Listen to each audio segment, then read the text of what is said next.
Yes, people, we are live. Welcome back to 12th Man. This is a good show because we've got three fantastic gooners on. We've got an elite panel for you this morning in the international break. We miss Arsenal, we miss football, we miss proper football anyway. And that's what we're going to try and talk about. We've got a special Arsenal panel. As ever, I'm your host, Dan Potts. We've got Harry Simew from the Chronicles of a Gooner. Harry, how are you, mate? I'm good, mate. Thanks for having me. How are you? I'm good, man. I like to get you on more and I'd like to try and collab more, but it's kind of impossible. Both of us are busy and you just seem impossible to get hold of, mate. You're either doing some form of commentary or living in your second home of Talk Sport. So it's really No, hard to mate. get you, mate. It's none of that. It's the three kids thing, mate. It has absolutely killed me. I was having this conversation with a friend of mine the other day. We were trying to sort out a day to meet up, and it's just impossible. It's nothing more than just the three dad life is taking its toll on me, man. I got to be honest. Well, I've got no sympathy, mate. It was your decision, mate. So, you're going to have to deal with that one, bro. I can't help you with that. But big up to you, man. Really good to have you, man. I'm glad you come on today. So, be good to have a chat with you. Mr. Tom Canton, back in the house. It's been a very long time. I can't actually remember the last time that we'd collabed together, bro. How are you, mate? Yeah, good, mate. Not bad. It's not bad. Still fun and games, being top of the table, so I can't complain. Yeah, big time, man. I must admit, it's beautiful sitting top of the tree. And me and Tom actually watched the Liverpool and Chelsea game together in the Tolly, and I think we were celebrating as much at the end as we were when we beat West Ham. To be fair, so that was actually quite a nice ending to the game. But there we go. But good to see you, mate. Thanks for coming on. And Simon Miller back in the house with a voice. Simon was supposed to come on last week and he had literally no voice. I think he's still wrestling and shouting at wrestling. So how are you, mate? You good? Yeah, I'm good. I mean, same kind of deal. It's struggling a little bit, but it is because I keep wrestling and shouting at people. And then after the match, I'm like, I warmed up my entire body, but I didn't warm up my voice. You think by now I would have this down, given what my real job is. But no, it's okay. It will hold out for sure. And I've had my honey and lemon this morning, so I'm a smart guy. My mother taught me well. Well, listen, talking of mothers, I am back at my mum's this week because I've got some building work going on. So I'm going to be looked after well this week. I'm going to be, chilled out. Nobody looks you after be better than your mum.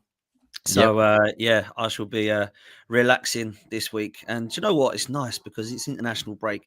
I'm actually having my bathroom done. So there's a racket going on at my gaff right now. Trying to stream with that is just impossible. Yeah. So, I thought I'd come here and do that with you guys. There's a little bit different scenario for me, a little bit of a different background today. But look, guys, I wanted to talk about Victor Gyökeres to start with because I had a message, right, a couple of days ago when Sweden played.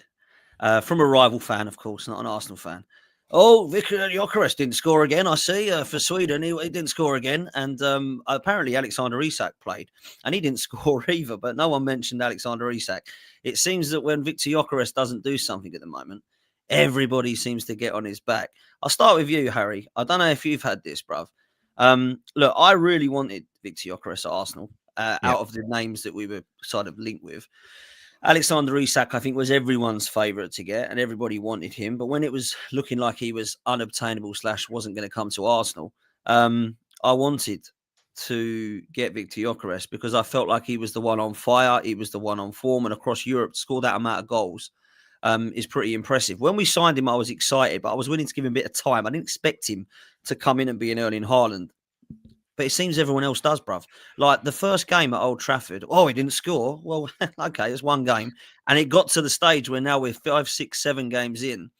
And he's only scored 3 in 7 or whatever it is in the league. And people are now making out that he's an absolute flop. Now, I'm not saying I've been wowed by him. I'm not saying that he's going to go and do what Thierry Henry or Dennis Bergkamp did at Arsenal. But at the same time, I'm going to give him a little bit longer. I'm going to actually allow the kind of guy to settle in for a few weeks and see what he's like, get himself up to speed, up to fitness, up to how we're playing. I don't think we've always set up in a way that can allow him to have 5, 6 shots on goal. But it does seem that a lot of people and some Arsenal fans, H, are writing him off already, mate. Yeah, I think that's massively harsh. Like, I think if you're sitting there saying he's underwhelmed me a little bit, I kind of get where you're coming from. I'm not going to sit here and pretend that he's been perfect. I don't think he's been perfect. I think that in the last few weeks, we've seen him start to kind of build a better relationship and a bond with the players around him. I thought he was very, very good at Newcastle. I thought it was very, very good against Olympiacos. I didn't think he was as good against West Ham, but that was the third game in 7 days. And, people keep talking about Gyökeres in isolation, but I think you have to look at the bigger picture.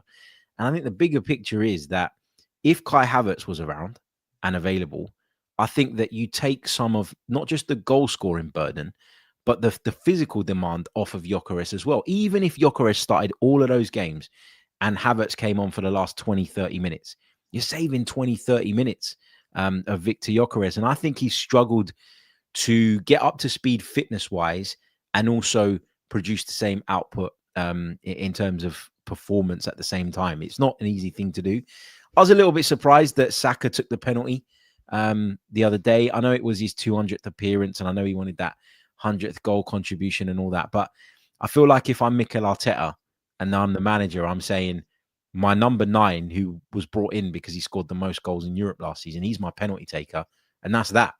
But obviously it's Saka, and maybe there wasn't a willingness to kind of challenge that. I don't know. But I'm not worried about Gyökeres at this stage. You mentioned 3 goals in 7 Premier League games. It's by no means disastrous, is it? And I know people will say, well, he's stat padded because he scored a couple against Leeds and all the rest of it. But again, mate, I think the connection's been better. I think he has been a bit up and down. I didn't expect him to come in and score 30 league goals. So maybe it's because of where I'm coming from, but I'm not worried about it at this stage. I think it's way too early. Yeah, Simon, I know a lot of people are in that boat and saying give him some time, but there are a section that are just like kind of disappointed with what Victor Gyökeres has done. And look, I'm not going to say that I've been wowed by it. I like some of the attributes that he's got, and I do want to see him in front of goal a little bit more. But this isn't like we've got a striker here going through one-on-one and hitting Rosette and missing the goal completely. Like, I think he's had a couple of chances which I'd like to have seen him done better with. Maybe release the ball a bit quicker, maybe take a shot a bit quicker. But other than that, all round, I've kind of been okay with his performances in certain games. I agree with Harry. I think there's been some games he's been quieter than others. But, I mean, he's scoring goals, and there's certain other players that have come into teams that ain't scoring goals. And I don't really see the criticism anywhere near as much, to be fair, Si. Yeah, no, I agree with you. I think a lot of it is just people want headlines. It's an easy headline. Yeah. But the way I look at it is, I think there's caveats you have to throw in there. The starters, he did throw a bit of a wobbly in the summer, meaning his preseason training started a little bit later, which means he's not going to get up to full fitness till a little bit later. But I think what's massively important to recognize is we're top of the league. If we were like 6th, I think the criticism then becomes a lot louder and maybe something you need to listen to. When you're top of the league and we scored more goals than maybe we were up there. We scored a lot of goals. I think we scored more goals than anyone. Maybe Liverpool have. I can't remember. But so we're still putting the ball in the net. But I've been to the Leeds game and I've been to the Olympiacos game this year. And what people, I would imagine, deliberately aren't talking about is that Gyökeres causes such a nuisance up front that teams now can't go and surround Saka with sort of 2-3 defenders. Because you can't, because Gyökeres is booting people and elbowing. He's so damn scrappy. And I think we've lacked that the last few years. Just a player that can create just noise all the time. I mean, the opposition is like, well, we can't just worry about this guy over here anymore. Because A, we know that Gyökeres is going for goals. But also, again, he just puts himself around so much. You can't ignore a player like that. And also, we're what? I mean, it's not even mid-October. It's so mad to all of a sudden be criticizing. And I understand he's played in English football before. And I think that's why people like to make a noise, is that, well, he didn't actually work in the Premier League last time. He had to go down to the Championship. Then he had to go over here. It's like you're allowed to go on somewhat as a journey as a football player. And the way I look at it on, October the 13th is he absolutely has contributed in a way where we're top of the league. And sort of, I mean, we have to wait to see where we are in February, March, but winning those games where last season, especially 2 seasons ago, there'd be some mad upset. Like the West Ham game, it's sort of like the Palace game from a couple of seasons ago and the Villa game from last year, I think it was, when it ended 2-2. And you're like, what is going on? And all I know is that all the recruitments we brought in seem to be moving away from that. And Gyökeres is a part of the system. And I totally agree with Harry. I think once Havertz is back, you'll see, well, there'll just be more options, won't they, to change games in the 60th, 70th minute or whatever. And that probably give Gyökeres well, it's nice to have somebody on your back, isn't it? Sort of pushing you a little bit. We just saw what Havertz will do. So I'm not worried about it at all. Again, if we were 5th and we'd score 3 goals total, I'd be like, this isn't great. But I think he gives us other options and he's a bully. And that's the one thing that I wanted, was a forward to obviously mainly be going after goals, but also just to wind up the defense. And he does do, well, the 2 games I've been to, I've seen him doing that. So I've got no issues whatsoever. And genuinely, even if he got to the end of the season and he'd scored 13 Premier League goals, right, which I would expect more of next season. But if we are competitive to the last day of the season, I'm like, well, it worked. The idea worked because he's contributing in other areas and not just goals. I still believe that in a couple of years, though, he'll be a 15, 16 plus dude. I really do. I like the signing a lot. I'm not worried in the slightest. No, look, I agree at the moment. I'm not ready to give up on that just yet. I think he brings a lot to Arsenal, and I think that we definitely are in a position where we need someone who's an absolute gunsman. What are you saying, Tom, about Victor Gyökeres? I know you were looking at him and Sesko at the time we spoke. He was kind of liking either. Have you been impressed with Gyökeres since he's come in an Arsenal shirt, bruv?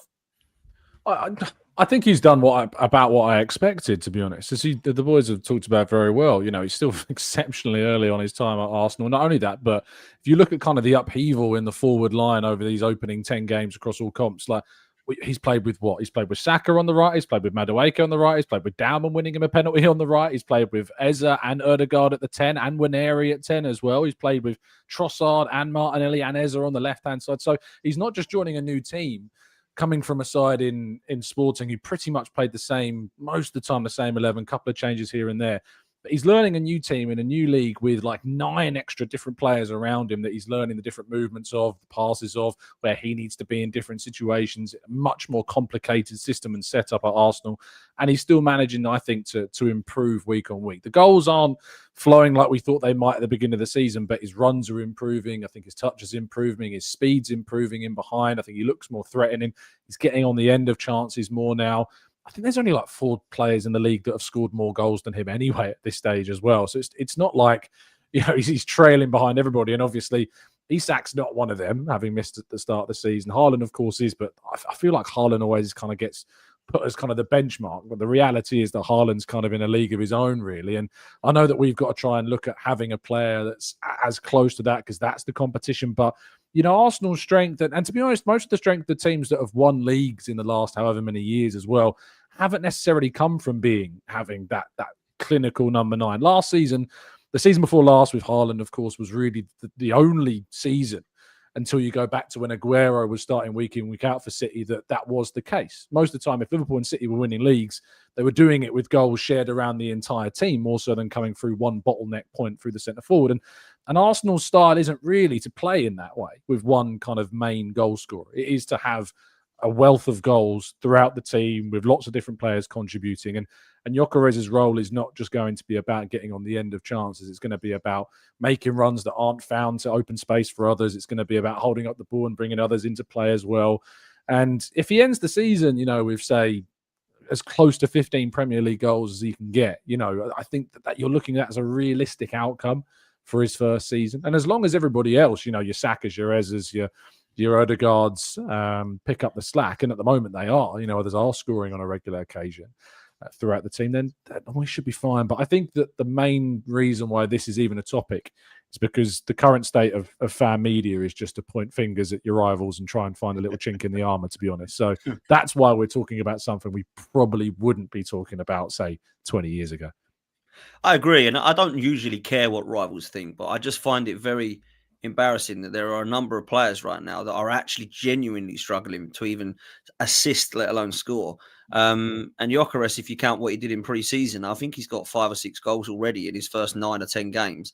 And you've got Florian Wirtz and Alexander Isak, who cost an unbelievable amount of money, that haven't settled in anywhere near what you'd expect them, how you'd expect them to. And it's just like, let's go piling on Gyökeres. It's very, very odd in my opinion, but there we go. Harry, what do you make of the midfield balance this season? Because I've always been guilty of saying that I don't think we've quite got it right over the years. And I actually do think, you might like this, Harry, actually. I actually think the time we looked most balanced was actually when we had Partey, Xhaka and Ødegaard in the 3 in 22-23, I think it was.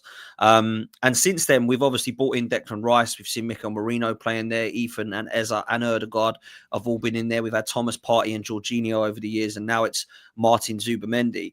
What do you think of the trio, the reason I bring that up is because obviously people will look at Victor Gyökeres as potentially not having the chances created for him as much. And I feel like Ødegaard against Olympiacos was now starting to thread balls through. We saw it against Newcastle to Miles Lewis-Skelly, and now he's got injured again. So I kind of look at the midfield balance and trio and think, how can we get that right? And do you have confidence that we can this season, Harry?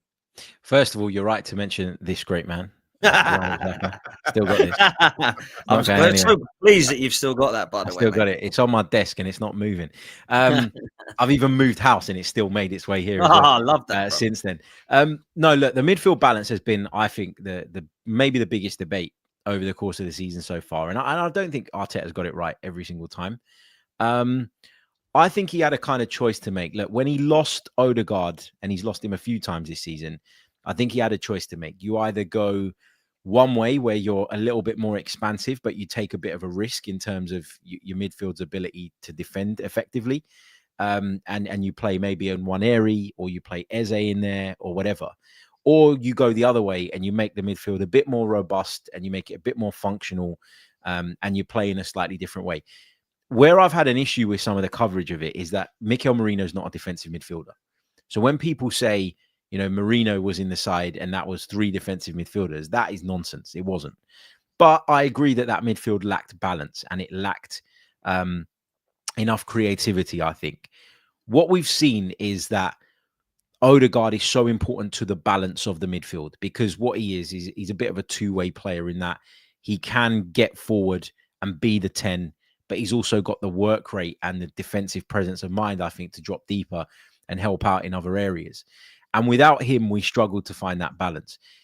The passes that you mentioned, for example, against Olympiacos that Ødegaard played, that came from the midfield, in my opinion, rotating a little bit. So you saw times in that game where, you know, whoever was at the 6 would step into 8 and Ødegaard would then drop into 6 to get on the ball and turn and release it early. And I feel like when we're at our best, it's because we've got the right balance whereby the 3 players in there can rotate roles. You know, Rice can drop as the 6 and be fine defensively. Don't think he's got the ball progression, but he can drop in there and be solid defensively.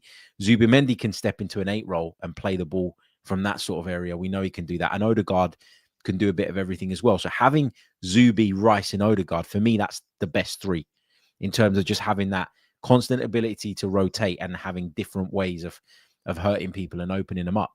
But then, you know, Eze came in the side at Newcastle and was great in that 10 role. He was fantastic. And so you've got that option as well. I really do think, Dan, and this is relevant for all sorts of areas in our team this season, it's kind of horses for courses. And I don't really blame Arteta for going, for example, to Anfield and playing that way. But then when you're at home or you're playing someone lesser, with all due respect, I want to see him be a bit braver in his approach. And I want to see him go, look, I've got a fantastic defense, not just structurally, but individually as well. So I'm going to lean on that a little bit and I'm going to take that risk. And I think at the start of the season, that's probably where he went wrong a little bit. But ultimately, where you have to give him credit is that he's learnt from it quickly. Arteta, whatever you say about him, and there'll be people out there that don't think he's going to get Arsenal over the line. And listen, I'm of the mindset nowadays, if that's your opinion, live and let live, right? I'm not going to sit here and argue with people that feel that way. But at least give the guy credit when he does change things and changes them quickly. Because when he sets up and says, that's my team, he's not doing it because he doesn't want to win the game. Like, obviously he wants to win the game. That's the way he thinks he should go about it. Sometimes he's going to get that wrong, as does every manager in the world. Pep Guardiola, maybe the best manager of all time, went to a Champions League final and bollocksed it up because he tried to play it in a certain way, you know? So it can happen. I think what you've got to be sort of mindful of is that he's changed it. I think the Ødegaard absence was a big problem. And I think now, having seen it work, you might see him be a bit more brave in that. But yeah, he wasn't brave enough at the start of the season. I'll agree with that. But I think we're getting there. No, I'd agree with Harry Simon that I don't think he was brave enough, particularly in games against Liverpool and Manchester City.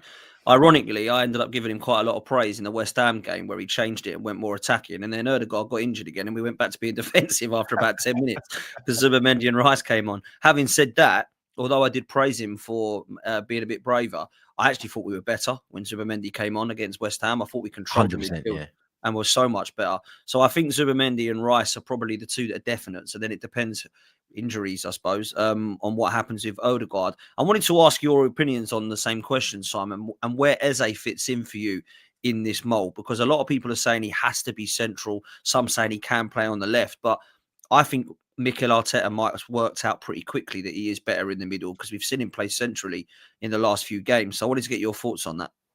Well, I think Harry kind of hit the nail on the head, to be honest with you. I think it is a horses for courses thing. And Arteta likes doing that, right? You go to Anfield, you play a different way till you play against Newcastle, till you play against West Ham. And I think he's brought the players in to do that. And the good thing about Eze, and let's not forget, obviously you want people to perform on the pitch, but it's about mentality as well. And we all know that Eze is desperate to play for Arsenal, right? That's his dream. We know the story. It's awesome. So I genuinely think when you have that kind of mindset, you can sit down with him and say, yes, I do want to play you through the middle, but with the other options we do have, sometimes we are going to have to move you out to the left or whatever it may be. And I think Eze is going to be good with that because he wants to play for the club. And I think we all forget as well, if that's what you want to do, that's what you'll be working on in training as well. So the Eze we see now may not be the same Eze that we see in 6 months to a year to 2 years. I'm under the impression that Eze is a guy that wants to be there for the rest of his career, right? Doesn't feel like he's got illusions to go to. Again, before Saliba signed his contract, right? Everyone's terrified because you get the allure of Real Madrid. I understand it. And it wouldn't surprise me if 5 years' time, a lot of our players may want to do that because, if you get to the tippity top of the Premier League, how many times you see people jump across? I don't think Eze is in that mold at all. So I actually think, given that Arteta wants to have this, 1, 2, or 2 players for every single position, that you start training Eze up to say, listen, we do want to play you down the centre, but every now and then we're going to have to move you around. So we're going to drill that in training. And I don't think that'd just be the same for him. I think that'll be the same for everyone. And given that the start of the season has just been so bad for Odegaard, like I was at that Leeds game when he went down on his shoulder and it looked like a wrestling injury. I've done my rotator cuff so many times and I was like, the way he landed, I was like, he got slammed basically. Yeah. And I was so worried, but actually it felt like he got kind of over that. And then he does his knee and you're like, man, it's just bad luck. But this is why I think you need players like Eze to be there with the right mentality. Because again, it all comes down from City winning all the trophies they did a couple of years ago.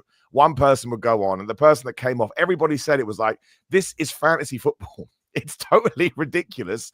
And so I think Arteta has seen that and gone, okay, well, that's what we got to do. That's what we're going to do. So that's why, I wouldn't be surprised if we get to the end of the season. I think Rice and Zubimendi are the two, just because of the way they work each other. One can go forward, one can drop off, and you have no qualms about it, right? You're not worried at all because you know they can play those roles.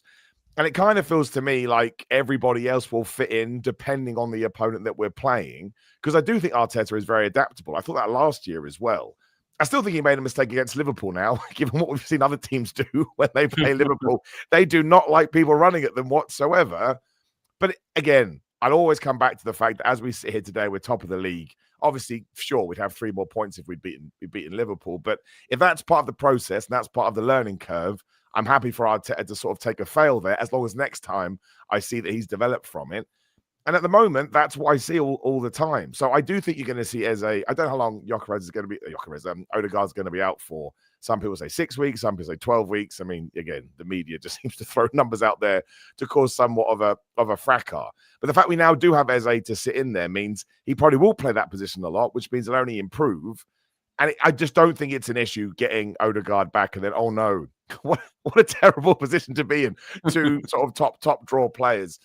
But I also think, there'll be times we have to play as a sort of further out wide, and that will be okay because I think they will have planned for it. So I don't think we're going to have a midfield like you mentioned a couple of years ago when you have 3 specific players, they're always going to play. I think Arteta is going to be a lot more, it's even the word, flexible with it. Yeah. And given that we haven't gotten over the line yet, maybe that's the right way to be. Like if all of a sudden we get to the end of the season and we've got a trophy, like, okay, well, that works for us, so we can continue to do it. I mean, that's my big thing, which is why, same with the Gyökeres thing, don't mind he hasn't scored too many goals because we're top. We win the league and we play with 100 midfielders, fine, no problem. keep on doing it. Yeah, look, if we get across the line, I don't care how many Gyökeres scores and who it's against, if I'm honest with you. I just want to win a trophy. So that's where I'm at. But Tom, Declan Rice and Zubimendi in this midfield has been interesting this season for me because I genuinely believe we were going to see Zubimendi in the 6, Rice Hmm. high up in the 8, and then Erdegaard or Eze or Wanyeri, whoever it's going to be due to injuries, higher up in the 10. But I feel like, correct me if I'm wrong, because you're better at tactics than me, that Rice and Zubimendi have been a hell of a lot closer together.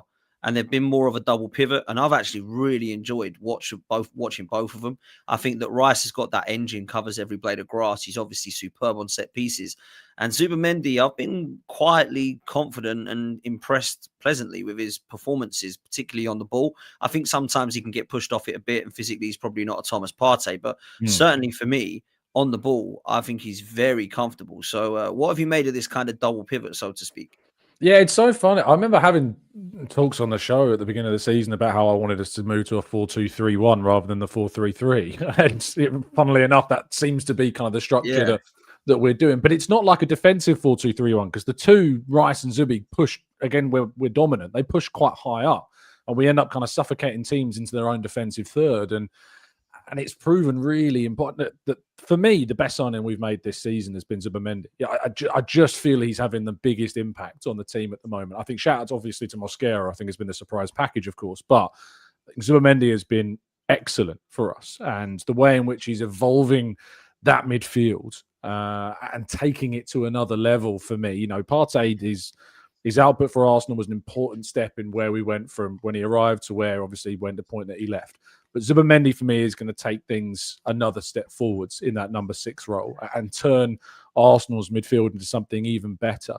I think you're right. He doesn't have that physicality edge to him at all. He doesn't. I don't think he gets pushed off the ball easy, but it's easier than obviously what we're saying with Partey because he doesn't have that physical side. But when you think about the game, you know, when the other day when Odegaard comes off injured, the West Ham game, and we were kind of going ultra attacking, weren't we, with the lineup with Eze and Odegaard both in the midfield together, and Zubimendi comes on immediately, like, oh, that's interesting. Because in the last few games, he's gone with Wanyeri instead of Odegaard, you know, but obviously in this game, he'd already had Eze on the field.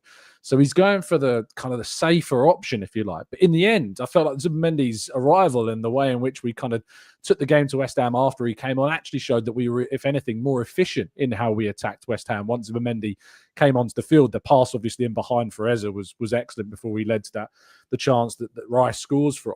And I just think that this type of midfield setup, and I agree with Harry, I think Odegaard, Rice and Zubi is probably our best 3. And Eze still definitely needs to be involved in the team from that left-hand side when we have that 3 together.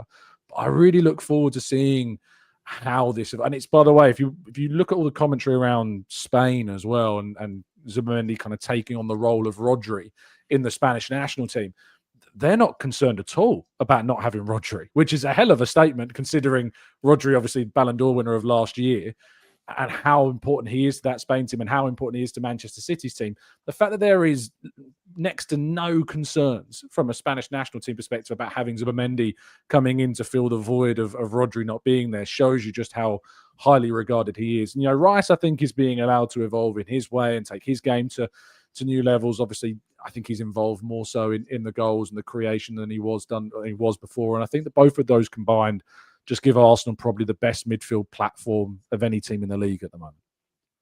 Yeah, look, I think you're right about Zubimendi and Rice in the chat. Some people disagree and haven't been impressed, but this is what it's about. It's opinions, isn't it? But I've got to be honest with you, Harry. I think that midfield has probably been the one question mark for the last couple of years as to why Arsenal haven't won anything. And people might look at that and think that's crazy because we didn't have a striker and we weren't scoring enough last season. But I thought the midfield was actually pretty poor last season, if I'm honest. And I don't think the balance was right for the majority of it. And I think that that's been the change for me so far this season. There's no question that our defence has been fantastic and for quite some time. And you can definitely look at some of the individual quality that Arsenal have in terms of Saka, who can always save you in a game. But I do think the midfield needed to be looked at. And I'm quite glad that that has kind of been addressed. But look, we have brought in quite a lot of players, bruv. 8 players is something I've never seen in my time supporting Arsenal. And Andrea Berta is a massive plus for that. And we'll come on to him in a minute. But out of the 8 signings, Harry, like, give me a breakdown of what you thought so far from what you've seen of the new guys.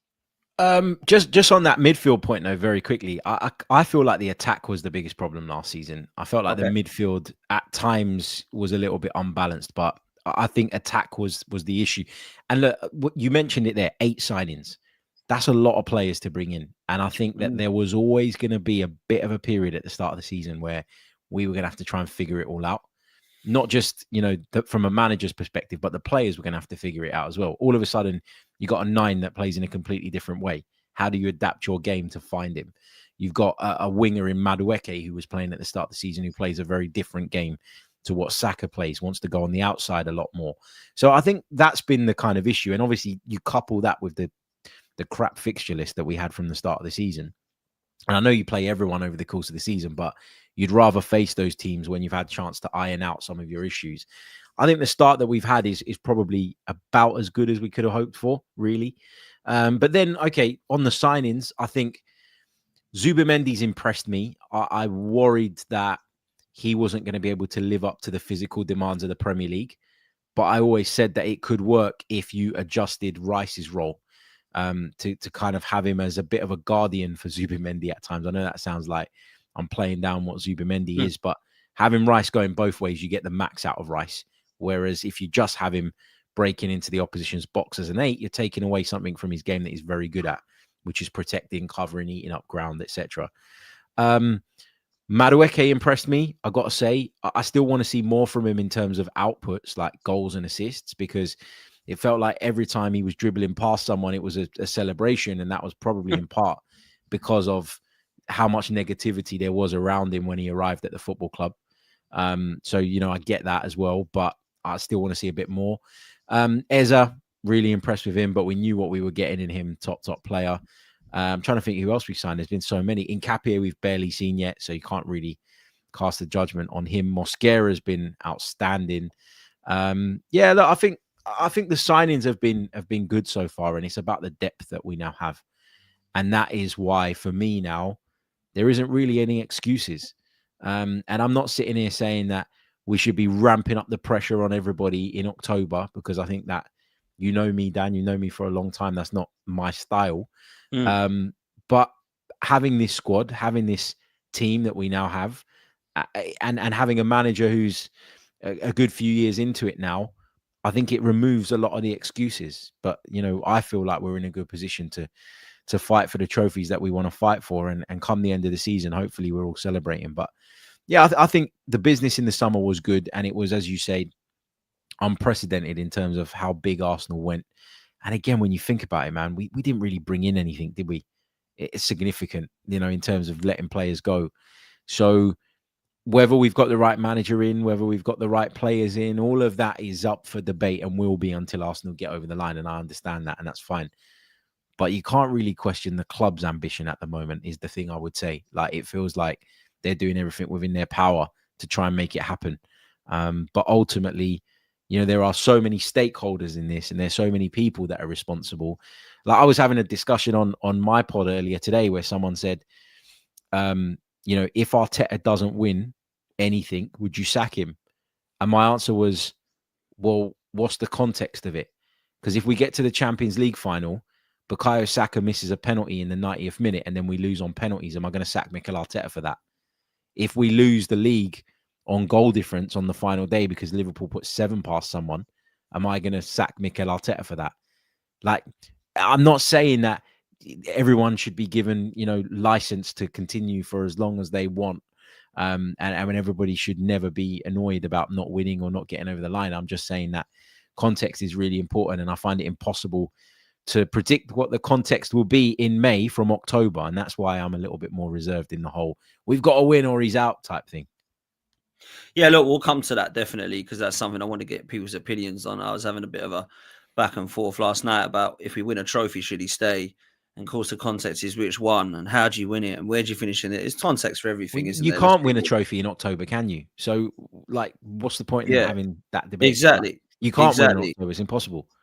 No, exactly. And I think as well, people seem to ask the question, well, does that mean you're Arteta in then or Arteta out? Like, you have to be one, don't you? Do you know what I mean? You can't have to be in the middle and say, like, well, I look at it. You have to be called that, It's very bizarre, but yeah, this is how it goes in football YouTube, and unfortunately. But look, Simon, let me ask you this question in relation to our new signings. Andrea Berta, mate, 8 new players, contract renewals to players which we all want to be seeing staying at Arsenal. Some of the deadwood removed, albeit, as Harry said, probably didn't get much money for some, but they had to go. and already being linked with looking at new players for January in the summer. This is like pretty refreshing, mate, I would say. This has probably been one of the best appointments in the Kroenkes' reign, I would say, bruv. Yeah, totally agree. And it's the current stage of football, right?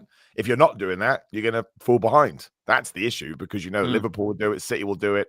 Chelsea probably have already bought 4 players that we don't know about, and they'll just announce them in January and then loan them out to other clubs. But yeah, I think it's because my big thing about when people talk about players coming in, I mean, we're a pretty bad selling club.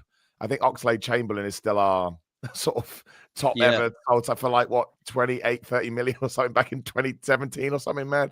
So we're not great at selling players, but at the same time, you look at people like Villa who really struggled with PSR the last season. Well, we didn't.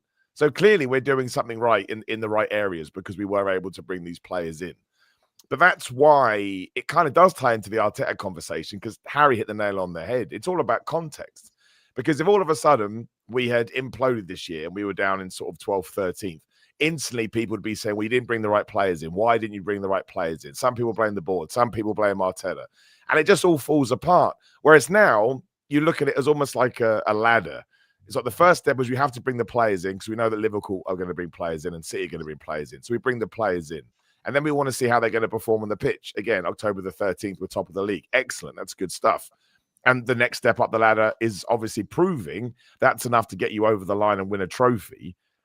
But yeah, if you get to the final of every single cup and there's a poor referee decision or there's something that's completely out of Arteta's hands, my big worry, and this is why I'm happy that they're always in dire straits, is if you told me right now, you don't get to win a trophy for 2 years, but the feeling around the club that we have right now will remain, and you don't turn into Manchester United, I'd be like, you know what? I'm all good. And that's not me taking shots at United, because I talk to a lot of United fans. That's what they hate the most. There's no unity. There's no focus. They don't feel like a club. They don't feel like a team. Every single game feels totally different. My favorite thing about Arteta's reign so far is it took a club that was in a little bit of disarray, obviously following Emery and the Wenger stuff, and he made it feel like I get excited about game day, right? I feel like we're all on the same page. When you go to the Emirates, there's a great atmosphere. Again, everybody will try and pretend that's not true either. Every time I've gone, it's great, and I feel buzzed. Not that there haven't been some games, of course. And that's the thing that I want to hold on to the most, because obviously trophies are the most important thing. If Arteta doesn't win something eventually, he will go, because football has taught us that. But from a fan's point of view right now, it just feels like everybody came together over the last 12 to 18 months especially. And I love that. And of course, I then want to see it tie into trophies and stuff. But it's just not that easy. Like, it just isn't. It never has been. And Arsenal obviously are way overdue a Premier League title, especially for guys like us of a certain generation. Remember what we were doing in the early 2000s. But you kind of, again, you have to see it as like a point thing. You had to bring those players in, if for nothing else, to satiate the fan base. So we didn't start waving our arms. Like, we all knew we needed a striker. And so we got Gyökeres, and everyone, actually, he was like the last one to come in, actually, wasn't he? Because of all the issues. So before then, when you do have, we can call Zubimendi a starter now. I think that's fair. But there's all the other guys that came in to be finishers, to use Arteta's words. Like, how many times have they come on the pitch and now we feel calm? Because, like, well, these are just great, solid players. Like, even people coming in to replace the back line, you feel good about. And the defense, even last year, was something that I don't think most people were worried about. Our defensive record has been good for ages. So that's the other things I always want to make sure that we remember. I get non-Arsenal fans doing it. We all do it, right? You throw fire on other clubs. But we all knew the certain things that we wanted the club to do. And they've done them. Now, of course, it needs to lead on to somewhere else. But I just love it. There's never been a time when so many players have come in. And again, a couple of guys I'd never heard of. So you're like, well, is this a good signing? Is it not a good signing? So far, I don't see a weak link. And that's what I like about Arteta. Sometimes he has brought players in. He gives them, a year, 18 months. He's like, well, actually, no. And they go again. Admittedly, they don't go for much money. They usually go for exactly the amount of money they came in by. But at least he's on it, and at least he's being honest. I think he's quite ruthless, Mikel Arteta, and I think that's important too. I think you need that kind of mindset. So, yeah, I look at it from a fan point of view. I'm happy. I'm happy that they've done it, and yeah, absolutely. The number one of all of that is Bird, who made it happen, and clearly has a good relationship with Arteta as well. You look at Nottingham Forest, right? That clearly fell apart with our old friends. We were kind of responsible for that. Yeah, you go over there. But so yeah, I like the unity. The unity genuinely makes me happy. Yeah, look, I think Bert has been an unbelievable appointment, and he's actually been better than I thought he'd be. I thought he'd be good, and I hoped to be good, but I've been very, very impressed. And I've got to be honest, I believe now I'm seeing a little bit of difference at Arsenal, Tom, in the backgrounds and in the board level. I know you know what I've been like in the last decade. I've been calling their owners out. I've been calling the board out. I've been questioning what their kind of ambition is. Do they have the ambition we want to get across the line? Should Mikel Arteta still be here because he hasn't won in the last 5? All those questions I think have been justifiable. What I can't talk badly on at the moment is Josh Kroenke's latest words in relation to putting some pressure on that we want to win. That's good to hear. Andrea Berta's appointment and the fact that he's been given more of a powerful voice than I thought and that I hoped would happen. And I kind of feel like there's pressure on Mikel Arteta this season. And I think there should be because, 5 years without a trophy is too long for Arsenal to wait. I see it a little bit differently to Simon. I personally do feel that we need to get across the line this season. And I understand what Simon means in terms of we're in a good place still if we do come second. It's not like it's Manchester United, but I feel like we need to be winning now. I think they've got the squad that's good enough to win. I don't think we look at the side now and think, yeah, not sure that's really good enough to do much, really. That's look at it now and think, wow. this year. That's why, there's pressure now because the squad is there and the squad wasn't there previously. And what you've seen now has highlighted that it wasn't there previously. Sorry to interrupt, but that's the key. The squad makes the difference. I do agree as well, just to clarify. Yeah, you are right. Yeah. No, you're not allowed to do that. We've got to shout at each other, guys. There's no agreement allowed. Come on. Yeah, man. We're too like agreeable at the moment. We need to like throw something in there. A grenade needs to be launched. But go on, Tom. Yeah, I agree with you. I think that the what's going on behind the scenes it's definitely encouraging. I mean, Andrea Berta's appointment was a very un-Arsenal appointment. It was not. If I was a betting man, I would have said Jason Ato is going to get promoted to that position and take on the role from where he's kind of left off. And I'm so glad that they didn't. Not that that's a slight on Jason. He did some good work. I know he got a lot of stick during that January window and that was a failure without a doubt. But he is in part responsible for a lot of the good signings that did happen during the time that we've built ourselves back into a team that are relevant in the title race again. But he wasn't the right guy to take Arsenal to that next step. Andrea Berta was, and they ruthlessly went and appointed him instead. And he's been exceptionally ruthless in the market in terms of how we've gone out and done signings. There's always been alignment in what they've wanted to do. Every single signing that we've made this summer, I know that people like to say this guy's a Berta sign or this guy's an Arteta sign. The reality is that they don't sign a player unless everybody is on the same page and agrees that that player is the right player to come into the squad. And so that is a really important place for the board to be. And now we've seen some other changes. Like Tim Lewis, of course, has gone and they've broadened the board presence. They brought fan kind of, in some ways, kind of a fan presence as well. Ben Winston, I believe, obviously, season ticket holder at the club for, back from the 90s. He's on the board in a non-executive director position. You've got some real estate experience as they look to kind of improve the stadium infrastructure and the stadium capacity as well. That's being talked about a lot.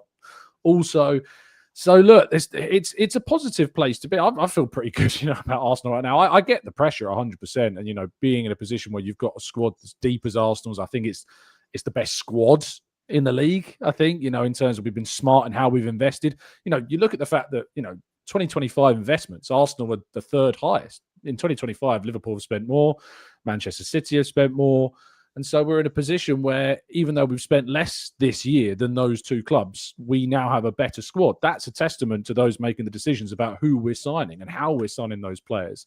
So, yeah, Arteta's got the tools at his disposal now, and we sit top of the table after 7 games. And, despite the fact that we've had by far the toughest of fixture lists to start the season as well, it's another really encouraging sign. We've already played the 2 big guns. We haven't beaten them, which is a frustration. We could have got better results in those games. But the last 2 teams that have won the league in the last 2 seasons didn't beat Arsenal in either of those 2 seasons, who did finish second, of course. So it's more about how you compete against the other 17 than it is against those top 2. And if you're more consistent in beating those other 17 teams, you will go on and win the league, regardless of what you do against those other 2 teams. So that's what Arsenal need to focus on this season. And now we've got a very positive run up until the North London derby. A lot of teams that we absolutely should be beating, even Spurs, when we get there, we should be beating them as well.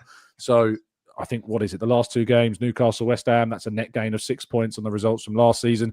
Fulham, we drew against them last season. We've then got, I think, a couple of other games. Crystal Palace at home, we drew against them last season. So we've got more chances to go plus 10, I think, in 4 games from the games from previous seasons. So it's a real opportunity for Arsenal to show that, they're turning things in a much better direction.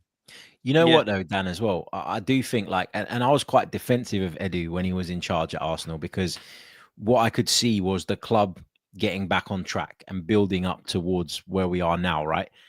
But my God, Berta shone a light on the fact that, Facts. yeah, Edu was all right.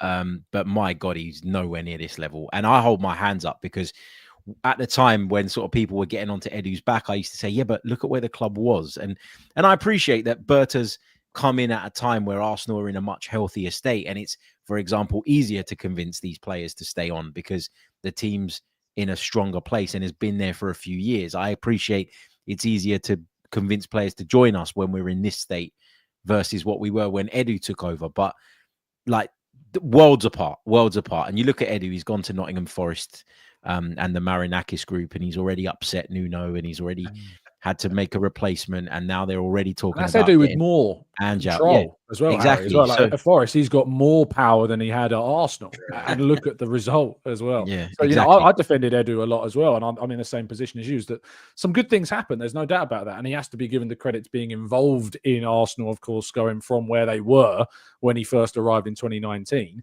to where they are now, and he's definitely been a big part of that. But you got to look at what Arsenal have got now and the difference between those two, and it's just night and day. Yeah. It is night and day, and I got to be honest, I was never a fan of Edu, like some people were. I loved him as a footballer, thought he was excellent for us. But when he tried to take control, I was never really a fan. I think me, Harry, and Tom probably went on some arguments and rants about it, to be honest, if you a couple of years ago. However, I do think it has made, he stands out like a sore thumb, really, for the wrong reasons. I think now Edu, for what he did and didn't do. I just look back to like the Raheem Sterling one. Yeah, we didn't really want to sign him. Why would you say that in an interview? Do you know what I mean? Like, stupid things. Yeah, he but said. you know what though? That was him probably distancing himself from something that he knew was a shit idea. Yeah. Probably. Like Probably have done it then. And yeah, exactly. We shouldn't have done it then. But again, it goes to show that he probably didn't have all the control. In fact, we know he didn't have all the control. Yeah, we know that now. Yeah, we know that now. I No, don't know, agree. man. It's like, listen, there's no issue with criticizing and sort of having opinions on decisions and stuff. I found it difficult to really kind of go after Edu when Arsenal were clearly improving. But then there's levels, isn't there? There's levels of getting back to being competitive, and then there's levels of. Well, there's easy mistakes to make, Harry, with the Edu stuff as well, because it's not we're not going to sit here and say, I think criticisms of Edu are so valid. I think there's a comment in the chat box, and we have 30 and you have 2, which is absolutely right. To say that Edu was entirely bad is just wrong. This is, somebody that helped Arsenal negotiate the Declan Rice deal and beat Manchester City to that signing in a time where we desperately had to get that deal done. We could not allow him to go to Manchester City, and they managed to secure Declan Rice instead of them, and they went over the odds and they paid 105 million to get that deal done.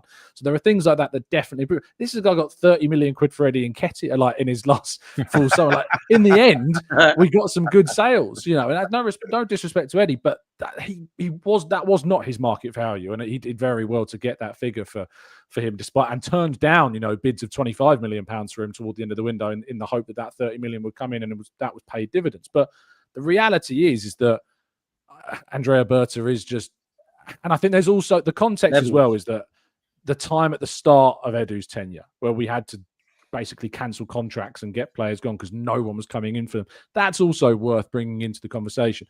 But when we do have money, financial freedom, and no holds barred, Andrea Berta is the man to take charge of that era of Arsenal, and I'm very glad that he is. Yeah, I was going to say, I think that's something to remember as well, isn't it? You wouldn't want Berta 5 years ago. You want him now. You didn't want Arteta 5 years ago. Sometimes, especially after the Wenger days, you need a patsy, which sounds horrible, but you do. You need someone to come out and kind of steer the ship for 2 years, and then you get rid of him. Happens every time, right? Anytime people are coming off somewhat of a dynasty or somewhat of a long run, you don't actually want the next guy as the next guy. You want him as the guy after the next guy, because somebody just has to put out fires for a couple of years. So I actually think it's worked out. I hope. My gut feeling is it's going to work out well. Well, it's definitely, I think we're in a much better position. Let's do a few of these super chats, and then we'll come to the last question I've got for you guys. I'll put this to you, Harry. Winning trophies for Arteta was urgent, but that's changed with the contract extensions of Saliba and potentially Saka and Rice. I don't know what he's getting at here. I guess he means that Arteta's here because the players are signing and they're happy that Arteta's here. But I think the top players are signing long term, and Arteta might not be here long term. We don't know. So what do you make of this comment, bruv? No, I disagree with this. I think there is a pressure to win a trophy, and it is urgent as far as Mikel Arteta is concerned. I think you can zoom out and say the health and the state of the football club generally is good because people like Saliba, people like Saka, hopefully soon are going to put pen to paper on these long-term deals. But I don't. I think that not to dig out who sent it in, but I feel like that, sometimes we talk about like having a bit of a loser mentality. That is to say that because those guys have signed contracts, it's urgent. It's not urgent to win a trophy anymore. I think that's completely wrong. I think we've had the building seasons, right?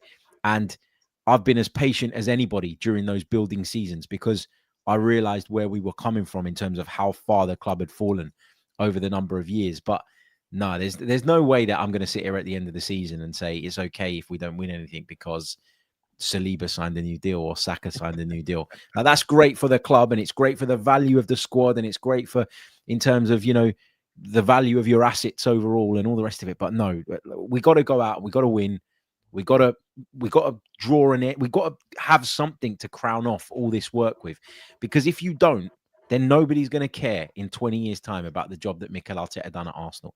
Arsenal fans will look at it and go, he helped us come through a crap period. He helped us get back on track and put us in a position. And maybe he's not the guy and the next guy is. But for me, no, you got to cap it off with something, like just something. And that's really, really important.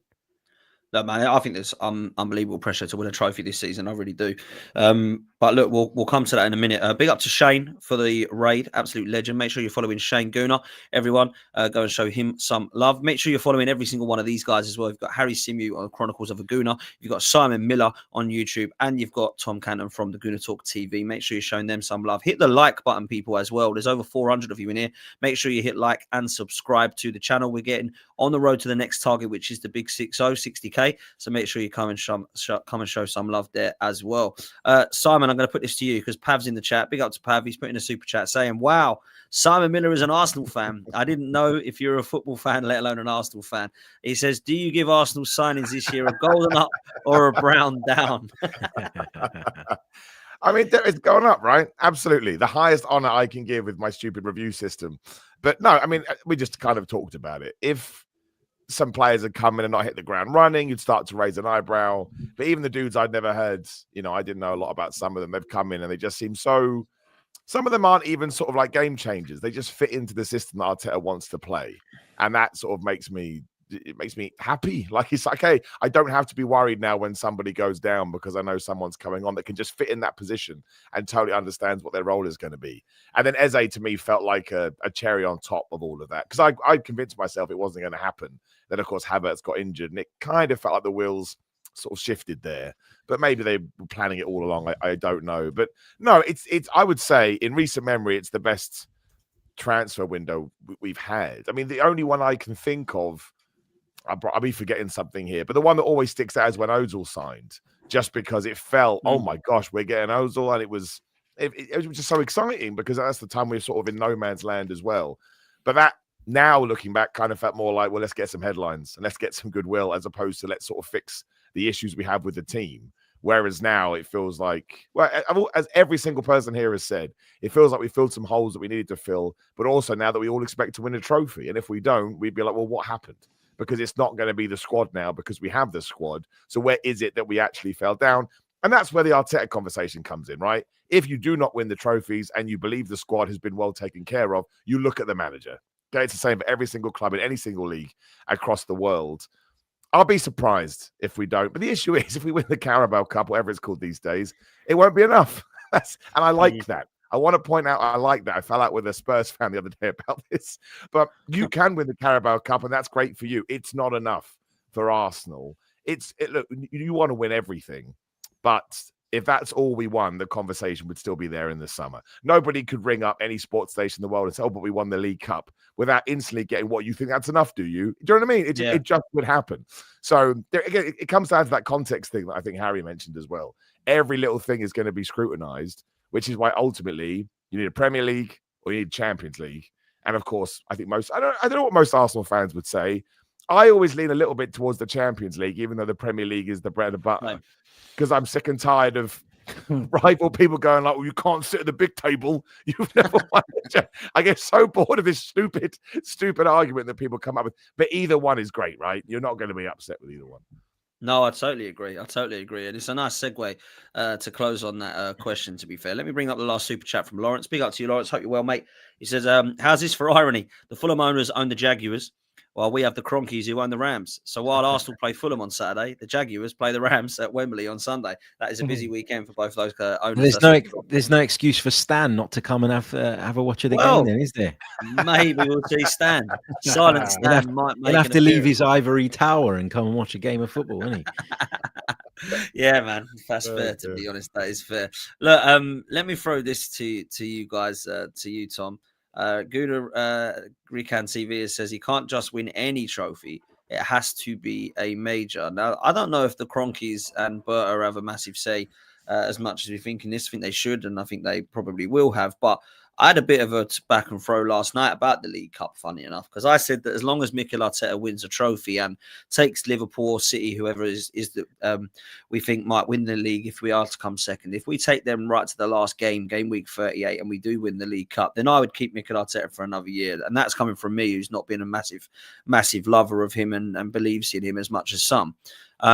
Everybody that I've spoken to has said that's a disgrace. It's nowhere near enough. Arsenal should be sacked for that. It's an awful season. So we had a bit of a to and fro last night. Of course, this is rival fans, and to be fair, a lot of Arsenal fans have said it in the chat that if we win the FA Cup or the League Cup, then he's got to go because it's not enough, and we didn't wait. Do you know what it is, Dan? Go on. To say that the League Cup is not enough is a perfectly legitimate opinion to have. Yeah. But the problem is that there's some people who say that because they believe that the team is capable of more. Yeah. And they're coming from a good place and they're saying the League Cup is not enough because this team was built for more than that. Like Simon just said that. Yeah. Exactly. Yeah. But what it does is winning a trophy, whatever trophy is, it weeds out all the people that are not saying it for the right reasons and are just trying to push their idea. And if you win the League Cup, if you're one of those people that goes, he has to win something this year or he's got to be sacked, and you're saying that because you didn't want Arteta from the beginning, you won't change your mind, etc., etc. Again, you're entitled to feel that way. But then if he does win something, then your argument is gone, isn't it? It falls apart. It completely disappears. Exactly that. So what it does is it weeds out the people who aren't coming from the right place. If you're saying that the League Cup, I don't think the League Cup's enough for what it's worth. But that's me because I think that the team is capable and deserves more than that.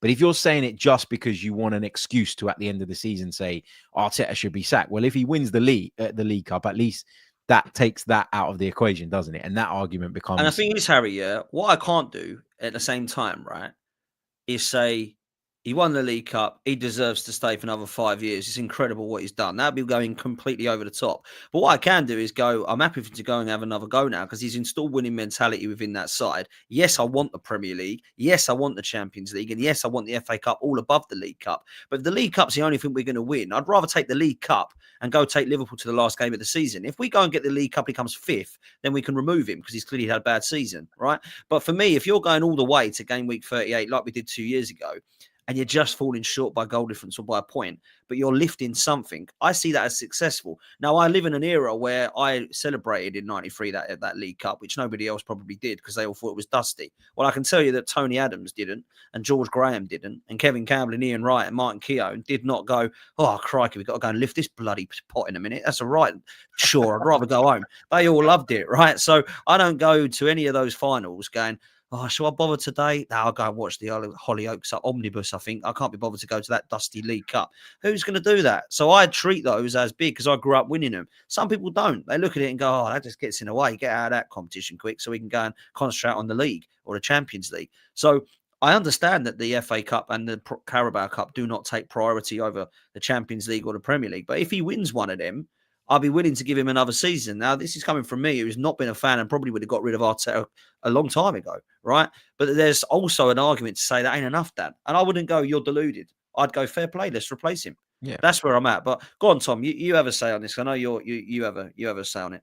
Yeah, look, The League Cup's always, for me, has been a bit denigrated over the years. Like everything around that competition, like the fact that it has like a two-legged semi-final, that becomes a real drain on the players in terms of a season. It's almost like if you get to the semi-final of the League Cup, as we did obviously last season, it almost becomes something of a distraction and an annoyance having to play two semi-finals in that competition. Not only that, but obviously the winner gets the reward of playing in next season's UEFA Conference League as the reward for winning that as well. That obviously has a part to play in kind of how people view it.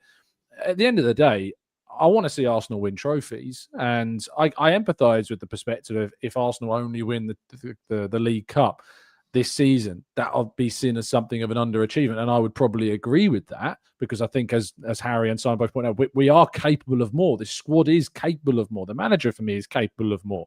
So I look at all of that and I think, well, I think you should look to target it, and we've got the squad to be able to target it this season. And obviously, it's at a point in the season, if you win it, that it can be a real good springboard for the final, push towards the end of the season.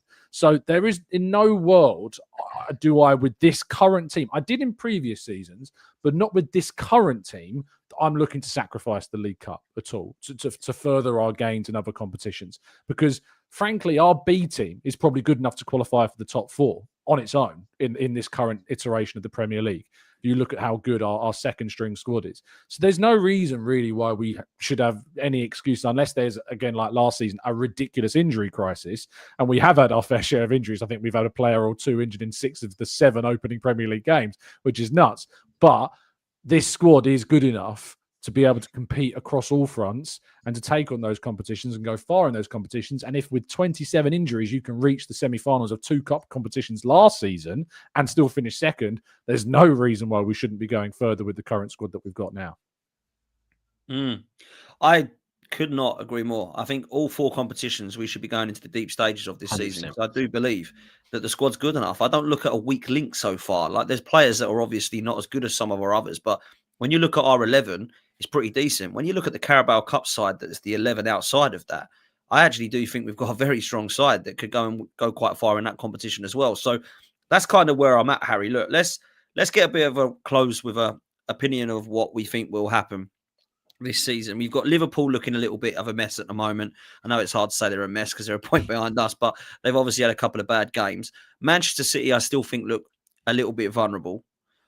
Chelsea, I don't see them going for the title, if I'm honest. I just don't think they've got enough squad depth, if I'm honest with you. And I know people laugh at that, but I don't think they have. I don't think their defence or their goalkeeper are going to put them in a title race, in my brutal, honest opinion. I could be wrong.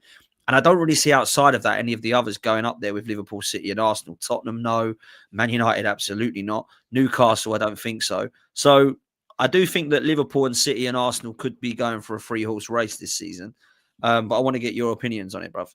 Yeah, I still see it as a 3-horse race. I think there's been a lot of overreaction both ways so far this season. I think, if you go back 3 weeks ago, the title race was over. Liverpool had won it at a canter and Arsenal were nowhere to be seen. You fast forward 2 weeks and Arsenal are now apparently going to win it and are the favourites with the bookmakers, and Liverpool have been completely written off despite just being a point behind. I think, like, people keep saying, you're sitting on the fence, you don't want to commit to an opinion. No, I know better than that. I know better than to sit here and say that Arsenal have won it or that Liverpool have won it or that Man City have won it, because there will be loads and loads of twists and turns over the course of the season.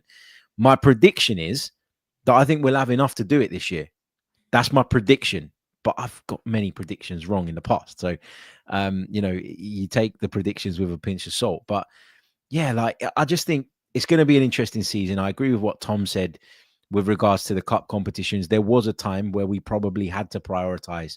We don't now. With the squad that we have, there's no excuse. And, we keep talking about the Carabao Cup and whether that's enough or not. And people were joking about me saying context in the chat earlier on, but the context has changed. And that's why the way I look at the League Cup has changed. We need a trophy now.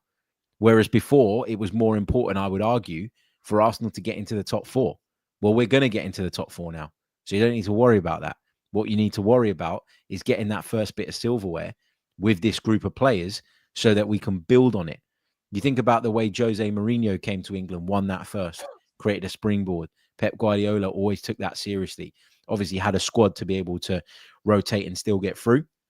Yeah, we're we're all looking at things through a different lens now because times change and things move on. And yeah, I think we'll have a successful season. I do. I'm feeling good about it.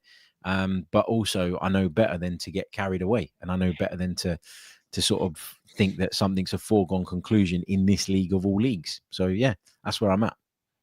Listen, I hope you're right, man. And we do have enough. I have my doubts, but I hope that we can, man. I really hope that we can. And look, until this manager can prove me wrong and get across the line, I'm always going to have that in the back of my mind, whether I'm totally convinced that we've got the mentality to do it. But I really hope we have. Simon, how do you see this league shaping up, brother? Yeah, I think, again, I'm going to go back to that whole context thing, because I was terrified of Liverpool at the start of the season with all the money they'd spent and the players they brought in. I was like, my gosh, but if they all come good, what are we going to do? Then you actually watch them, and listen, I think Isak and Wirtz will eventually find their feet. I'm not going to pretend otherwise. The amount of times we've seen players struggle, then they have one good game, you're like, oh damn, it's just go on a run. But that doesn't change the defensive problem. So that's how you win leagues, isn't it? You identify where the issues are in other teams, and you hope that other teams exploit them. I agree with you what you said about City. I don't even know what to make of City. Obviously, they've got a beast in Haaland who does operate in his own stratosphere, but they don't look like the City of 2 seasons ago. They still look like they're rebuilding and trying to figure out what exactly they want to do. I mean, even with Donnarumma coming in, right? Kind of makes you feel like you're going to start lumping it rather than playing out from the back. We don't know. But that's all good stuff. I think that's what you have to do when you're sitting down trying to predict what's going to happen. If you've got a team that looks like they're just going to blitz everyone, and they do, you're like, oh, well, what were we even meant to do? But I don't feel that way. I feel like we've got the squad, we've got the mentality. Again, right now where we sit, we're in a great position.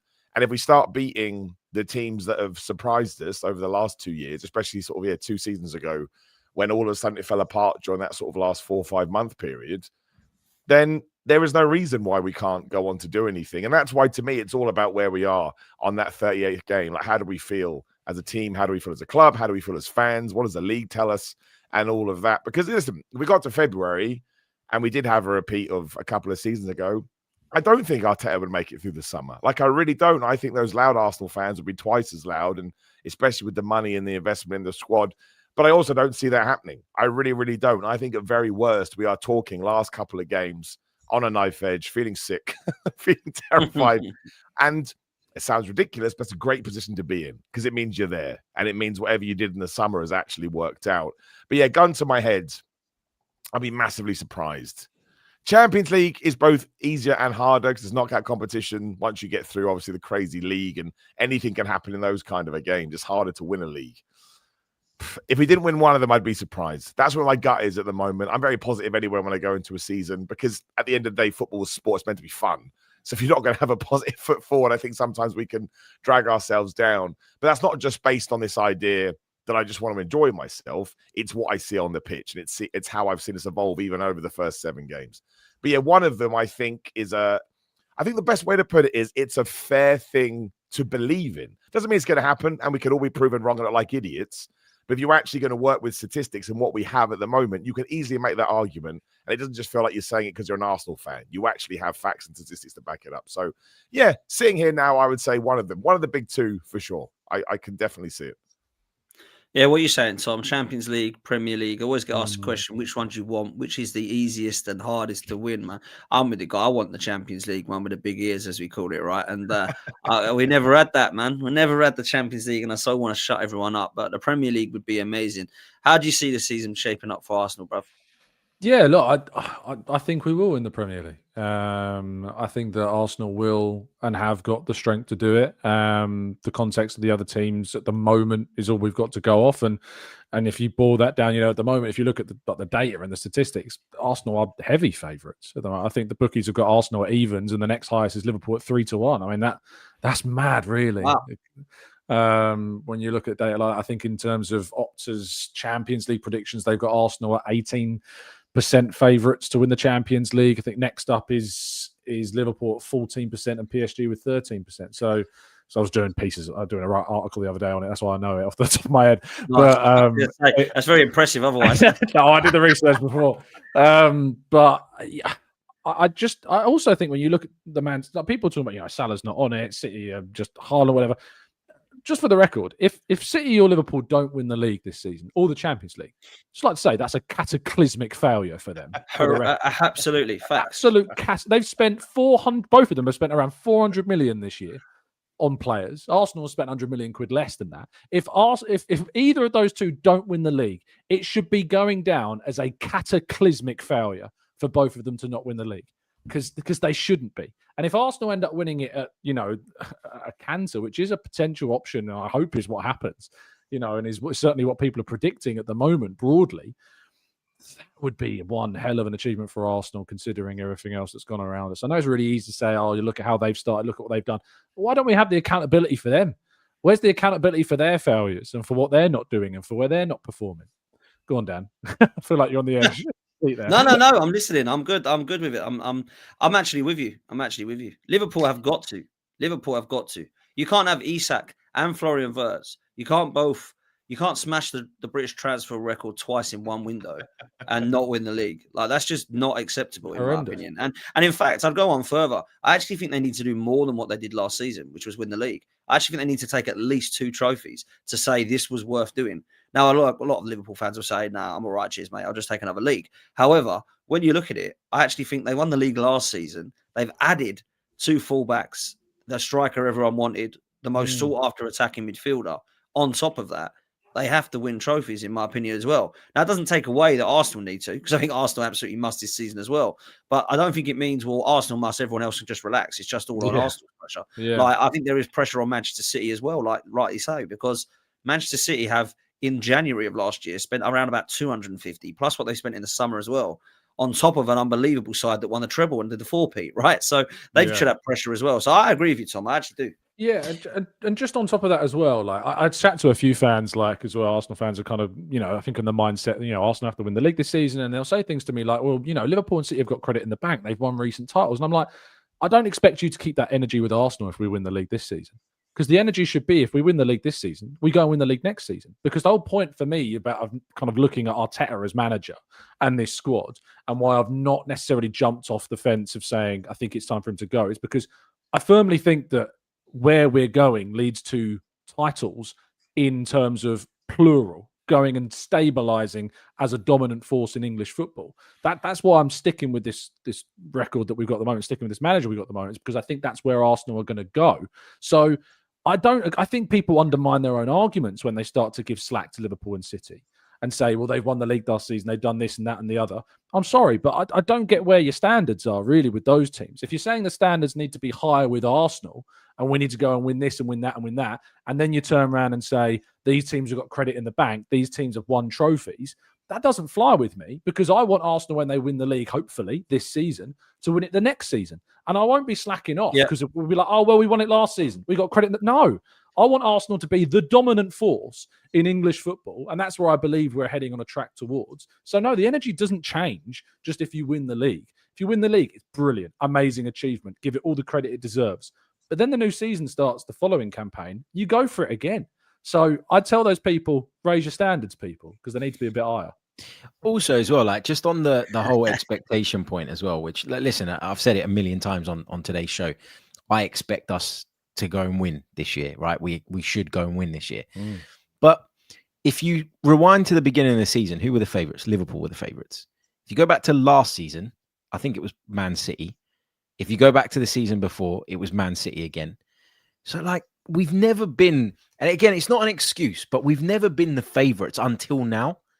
Like, we've fluctuated at points, like when we've had a lead and stuff, and the odds change. But from the outset, we haven't been the favourites, and we weren't even the favourites this season.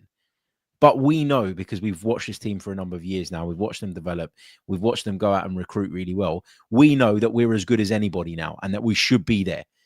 And that's where the shift has happened for me.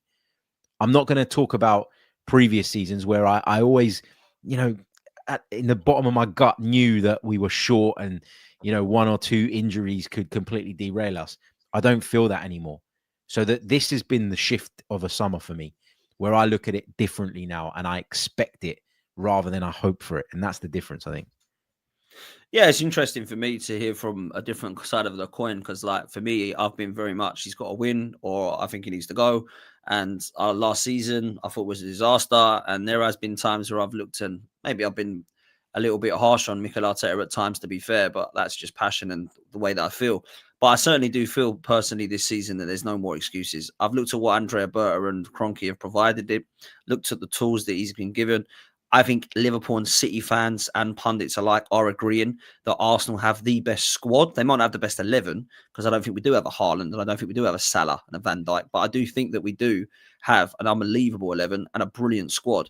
And we do have the depth now. And I look at the bench, guys, and I look at like Ethan Waneri and Max Dowman, and we're all like questioning why they're not getting some game time. And it's like, well, you look at the bench, he kind of answers your question, really. Like, it's very, very strong at the moment. Like, the bench is very, very strong. And that's without Madueke, Nketiah, Kai Havertz, and Gabriel Jesus, who were all yet to come back that we've forgotten about, some of them. So for me, I do feel it's like that. And I just think now it's time to deliver. It's time to bring a trophy home. And I hope Arsenal can do it this season. If we don't, I personally would look to replace the manager because it to me means that we've got the squad there that's ready, and we need to now get a manager that's got a CV like a Luis Enrique or somebody like that who's going to come in and go, right, I can get you across the line. I'm ready. You've done a great job. You've taken us from here to there, but now it's time for me to come and get you across the line. And that's where I would be at, to be fair. But look, man, we're going to close there. Been a quality show, to be fair. Been a really, really good chat, and it's probably been less debating as it usually is on these shows, so it's been quite nice to sit and listen. So big up, Harry. Thanks for coming on, man. How can people follow you, bro? Thanks for having me, man. You can find me on the Chronicles of a Gooner.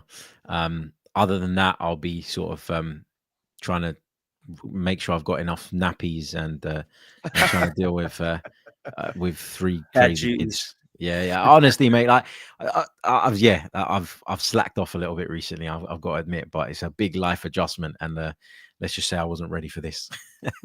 Fair play to you, bro. Listen, make sure you're following Chronicles of a Gooner. You'll see Harry on TalkSport and other platforms as well, and you'll probably listen to him on BBC London commentating on a lot of the London games. So make sure you go and show Harry some love. Simon, likewise, man. What you got coming up? How can people follow you, bro? Thanks for coming on.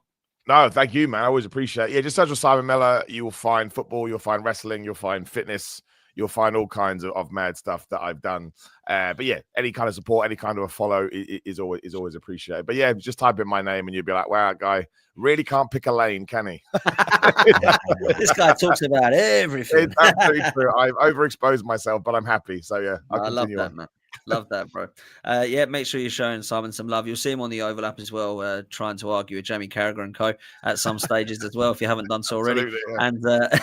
And his own channel as well. So go and show him some love. If you're into wrestling, you need to be following Simon, that's for sure. Tom, thanks for coming on, man. How can people follow you? How can people listen to you every morning? What are you up to? Yeah, you can find me on the Gooner Talk every single morning, 8 a.m. Although not the last 2 days, took a break because it's international break. So respect to those that continue to produce content every day through the international break. I've given up that ghost for me. I just, well, honestly, take a break, people. Take the days. It's not exactly the most enthralling time. You end up wrapping your brains about what you're going to talk about.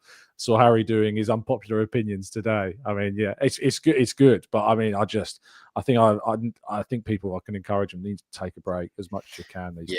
I took a break the other day, and I plan to take a break tomorrow as well, because it's just, it's like there's only so much you can scrape the bottom of the barrel for something to talk about. No, I ended up talking about AFTV today. Like, I saw all the drama there. Like, it's you are really wrapping your brains for content sometimes over the international break. Sometimes just if there's nothing to talk about, I encourage people to just take a break. It's good for you, you know. Just then crack back on with it at the start of the season, or start when the season gets back going. And I look forward to doing that. But yeah, Gooner Talk 8 a.m. every morning. You can find my content at Football London and the Mirror.